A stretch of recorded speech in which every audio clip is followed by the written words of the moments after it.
Hello madam, ನಿಮ್ಮ ಹೆಸರೇನು? ಯಾಕೆ ಹೇಳಬೇಕು? ಏನಿಲ್ಲ, ಎಕ್ಸಾಮ್ ಬರೆಯುವಾಗ ಬೇಕಾಗುತ್ತೆ ಅಂತ. ಹೌದಾ, ನನ್ನ ಹೆಸರು ಆರತಿ. ನಿಮ್ಮ ಹೆಸರೇನು? ಅಂಕಿತ್. ಓಕೆ ಸರಿ, ಇರಲಿ. ಯಾವ ಸಬ್ಜೆಕ್ಟ್ ನಿಮ್ಮದು? ಇತಿಹಾಸ. ಹೌದಾ, ನಂದು ಇತಿಹಾಸನೇ. ಹೌದಾ, ಸರಿ, ಸ್ವಲ್ಪ ಎಕ್ಸಾಮ್ ಬರೆಯುವಾಗ ನಮಗೂ ತೋರಿಸಿ. ನೋಡೋದ ಬಿಡಿ. ಸರಿ, ಟೈಮ್ ಆಯಿತು, ನಡೀರಿ ಎಕ್ಸಾಮ್ ರೂಮ್ಗೆ. ಎಕ್ಸಾಮ್ ಮುಗಿದ ನಂತರ. ಎಕ್ಸಾಮ್ ಹೇಗಿತ್ತು ಆರತಿಯವರೇ? ಚೆನ್ನಾಗಿತ್ತು. ನೀನು ಹೇಗೆ ಬರೆದೆ? ನೀವು ತೋರಿಸ್ಲೇ ಇಲ್ಲ. ಆಗಿದ್ದರೆ ಬರದೇ ಇಲ್ವಾ?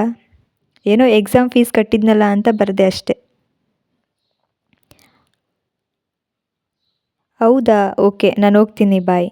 ನಿನ್ನ ಫಸ್ಟ್ ಟೈಮ್ ನೋಡಿದಾಗ ಏನೋ ಹೇಳಬೇಕಿತ್ತು. ಸರಿ, ಏನು ಹೇಳಿ ಬೇಗ. ಏನಿಲ್ಲ.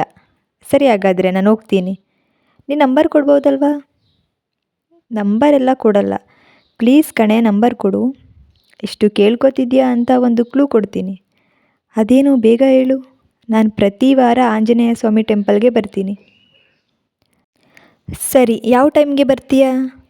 ಅದೆಲ್ಲ ಹೇಳೋಕ್ಕಾಗಲ್ಲ. ನಾನು ಹೇಳಿದ್ದು ಒಂದು ಕ್ಲೂ ಕೊಡ್ತೀನಿ ಅಂತ. ಆಂಜನೇಯ ಸ್ವಾಮಿ ಟೆಂಪಲ್, ಅಲ್ಲಿ ಮತ್ತೆ ಸಿಕ್ಕಿದಾಗ. ಹಲೋ ಮೇಡಮ್, ನಿಮಗೆ ಅಂತಾನೆ ಬೆಳಿಗ್ಗೆ 6 ಗಂಟೆಯಿಂದನೂ ಕಾಯ್ತಾ ಇದ್ದೀನಿ. ಹೌದಾ, ಇವಾಗಾದರೂ ನಂಬರ್ ಕೊಡ್ತೀರಾ?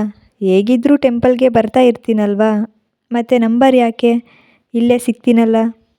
ವಾರಕ್ಕೆ ಒಂದು ಸಲ ಮಾತಾಡೋದಕ್ಕೂ ದಿನ ಮಾತಾಡೋದಕ್ಕೂ ವ್ಯತ್ಯಾಸ ಇದೆ ಅಲ್ವಾ?